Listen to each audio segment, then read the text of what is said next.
Hello दोस्तों, नमस्कार। आप सभी का स्वागत है आपके अपने यूट्यूब चैनल एग्जाम नॉलेज। तो चलिए फिर आज हम शुरुआत करते हैं। जैसे कि आज जो बात करेंगे यानी कि 18 मई 2026 का करंट अफेयर। तो ये जो हमारा करंट अफेयर है, ये हमारे जितने भी कम्पिटेटिव एग्जाम हैं, state level and central level, उनके लिए बहुत ही मोस्ट इम्पोर्टेंट क्लास होती है। ठीक है, तो चलिए हम टाइम वेस्ट ना करते हैं, शुरुआत करते हैं। अगर हम सोर्सेज की बात करें तो जैसे कि the Hindu, Dainik Jagran, the times of India, ठीक, इन न्यूज़पेपर से करंट का जो सोर्सेस है वो लिया जाता है।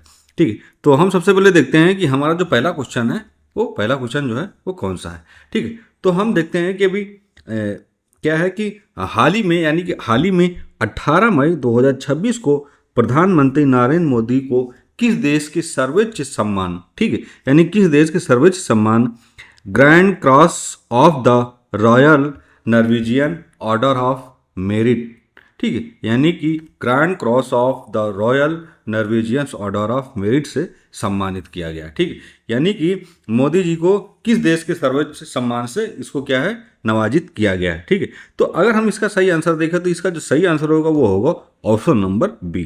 ठीक है, यानी कौन ऑप्शन होगा, ऑप्शन नंबर बी। तो नरेंद्र मोदी को नॉर्वे देश के जो सर्वोच्च सम्मान है grand cross of the royal Norwegian order of merit से क्या है, सम्मानित किया गया है। ठीक है, तो विस्तृत अगर हम देखें तो प्रधानमंत्री नरेंद्र मोदी को उनकी ओसोलो नॉर्वे यात्रा के दौरान इस प्रतिष्ठित पुरस्कार से क्या है, सम्मानित किया गया।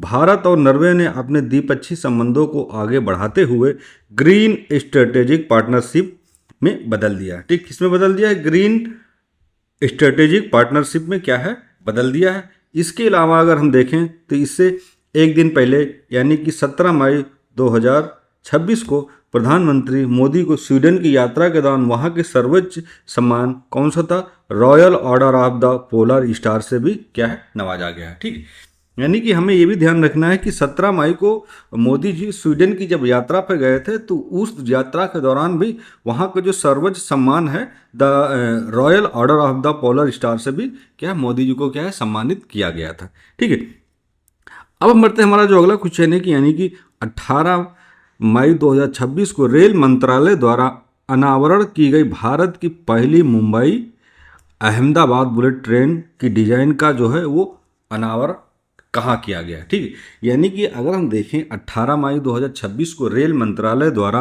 अनावरण की गई भारत की जो पहली बुलेट ट्रेन है, ठीक, वो मुंबई से कहाँ, अहमदाबाद के बीच चलेगी। तो इस बुलेट ट्रेन का क्या है, डिजाइन का जो है वो अनावरण किया गया है। तो कहाँ पर किया गया है, और हम देखें इसका जो सही आंसर होगा वो होगा ऑप्शन नंबर सी। ठीक है, इसका जो अनावरण है वो नई दिल्ली में किया गया है।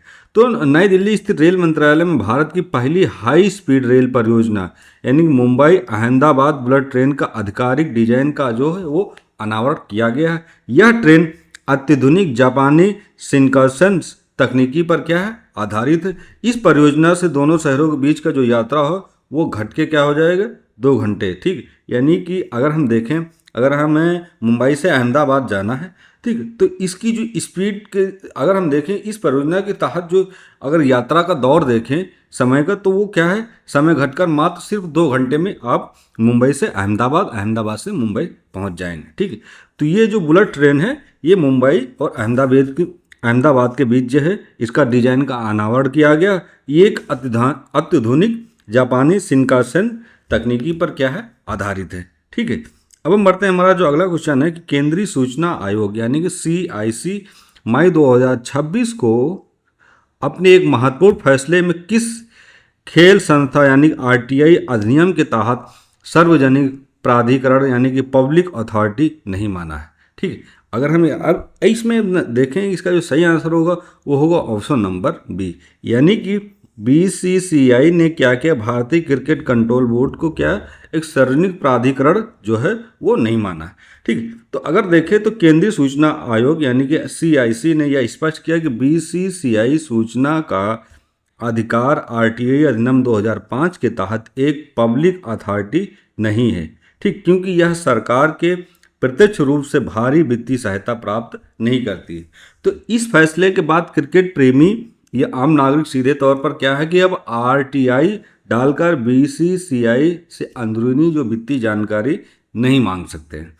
ठीक है, अब हम बढ़ते हैं हमारा जो अगला क्वेश्चन कि हाल ही में किस राज्य सरकार ने महिलाओं के लिए मुफ्त बस यात्रा और अन्नपूर्णा भंडार योजना को, ठीक है, यानी कि स्कीम को क्या है, मंजूरी दी है। ठीक है, तो अब इसमें हम देखते हैं कौन सी सरकार है। ठीक है, तो महिलाओं के लिए क्या है कि मुफ्त बस यात्रा और अन्नपूर्णा भंडार योजना क्यों, ये जो स्कीम है इसकी मंजूरी दी है।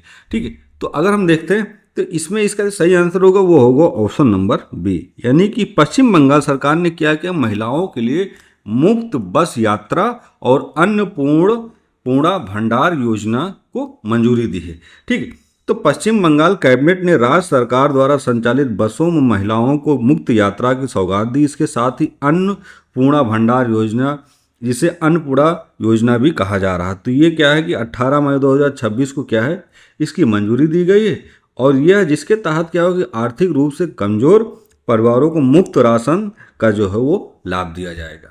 ठीक है, अब हम बढ़ते हैं हमारा जो अगला क्वेश्चन है कि दिल्ली सरकार द्वारा ईंधन संरक्षण और सार्वजनिक परिवहन को बढ़ावा देने के लिए 18 मई 2026 को किस अभियान की शुरुआत की गई। ठीक है, यानी कि दिल्ली सरकार द्वारा ईंधन संरक्षण, ठीक, और सार्वजनिक परिवहन को क्या है, बढ़ावा देने के लिए दिल्ली सरकार ने क्या किया कि 18 मई 2026 को एक अभियान की शुरुआत की है। ठीक है, तो वो कौन सा अभियान है, तो हम अगर अभियान की बात करते हैं तो वो कौन सा अभियान है, वो जो अभियान है वो है ऑप्शन नंबर बी, यानी कि मेट्रो मंडे। ठीक है, क्या है अभियान, मेट्रो मंडे।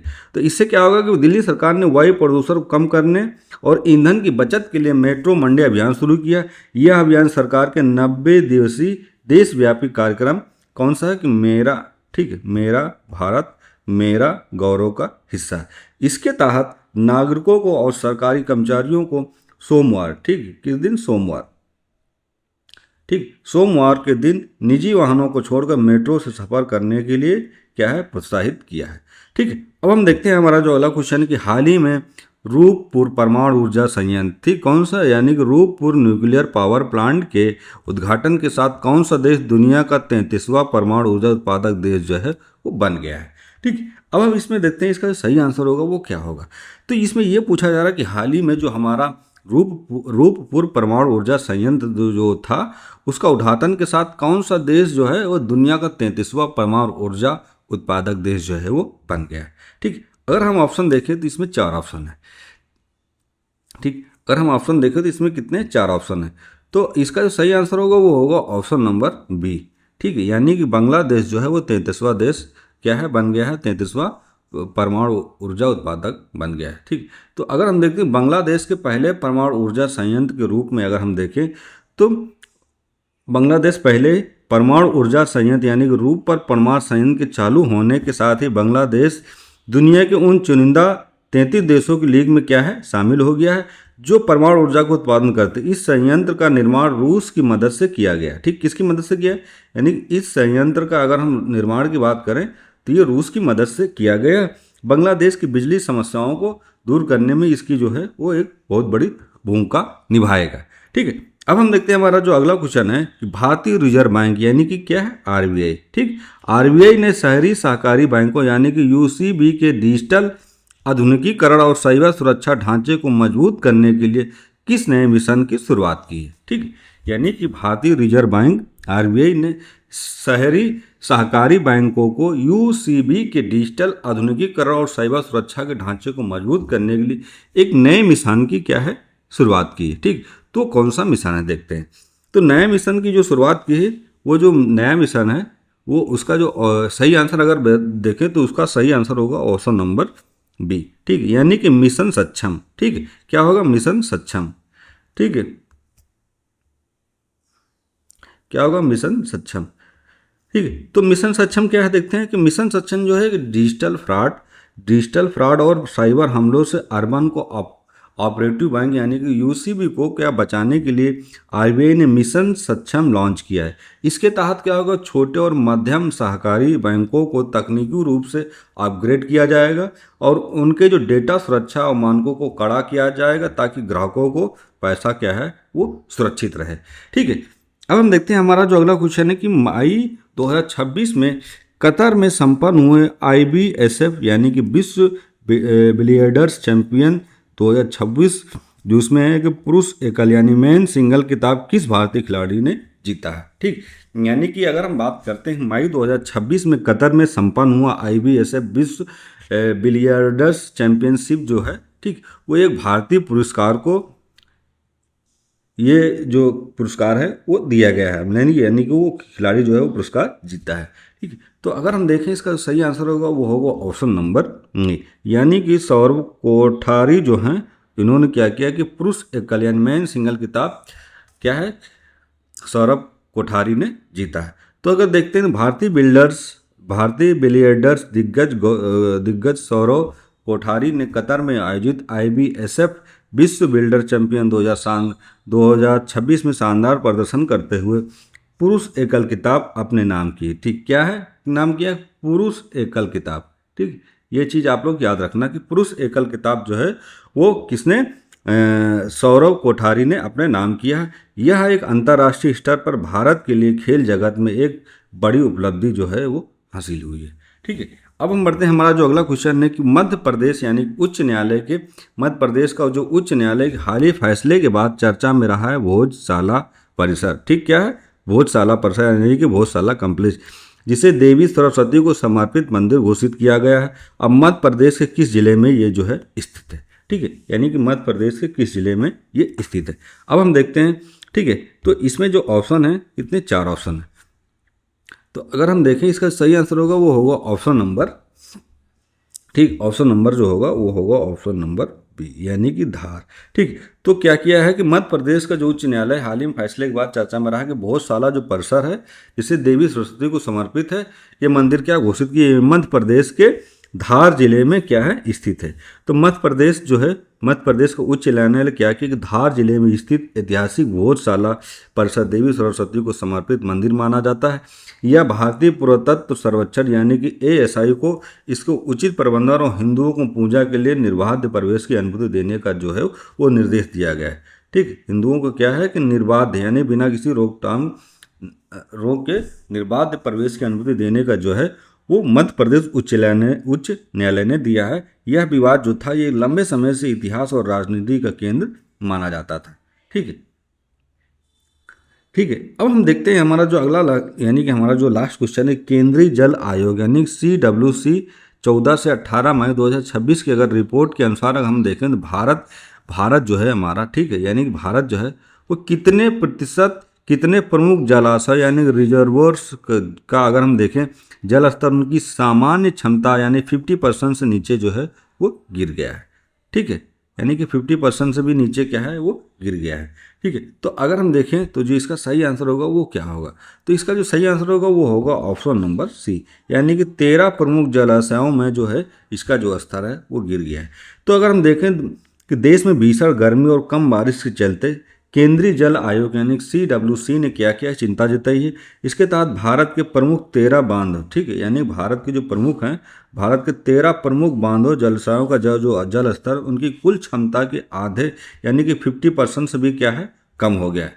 यानी कि अगर हम देखें भारत की 13 प्रमुख बांध हैं जलाशय, तो उसमें जल का जो स्तर है वो कुल क्षमता यानी कि अगर 100 क्षमता है तो कुल क्षमता से 50% से भी क्या है कम हो गया है। तो आयोग ने वर्तमान देश भर में 166 बड़े जलाशयों की निगरानी कर रहा है।